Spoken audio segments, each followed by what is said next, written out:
واش الخوت السلام عليكم، نتمنى تكونوا كاملين بخير وعلى خير. اشرف حكيمي يقضي على امال برشلونه وتشافي. اليوم اشرف حكيمي والرفقاء نتاعو كيوفيو بالوعد نتاعهم وكيديروا ريمونتادا ضد برشلونه.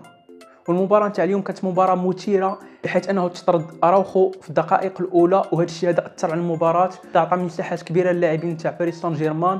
ولكن هذا الشيء هذا ما كيعنيش بانه باريس سان جيرمان اليوم ما كانش فريق قوي، بل بالعكس باريس سان جيرمان اليوم كان فريق قوي وقدر على انه يتغلب على برشلونه بجداره واستحقاق. واللاعب عثمان ديمبلي قدم مباراه ولا اروع بحيث انه سجل هدف وصيد بيلانتي.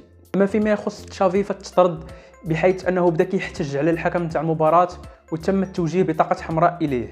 وفي انتظار المباراه ديال الغد اللي غتكون فيها حتى هي حراقيه، بحيث انه غتكون بين مانشستر سيتي وريال مدريد، مباراه اللي غتكون مثيره، مباراه اللي غتكون قويه بزاف، وحنا كنسينوها بفارغ الصبر حيث انني متاكد بانه غنستمتعوا بهذه المباراه كذلك. اما فيما يخص المباراه اللي جمعت ما بين بروسيا دورتموند واتلتيكو مدريد فتغلبت بروسيا دورتموند ب4-2.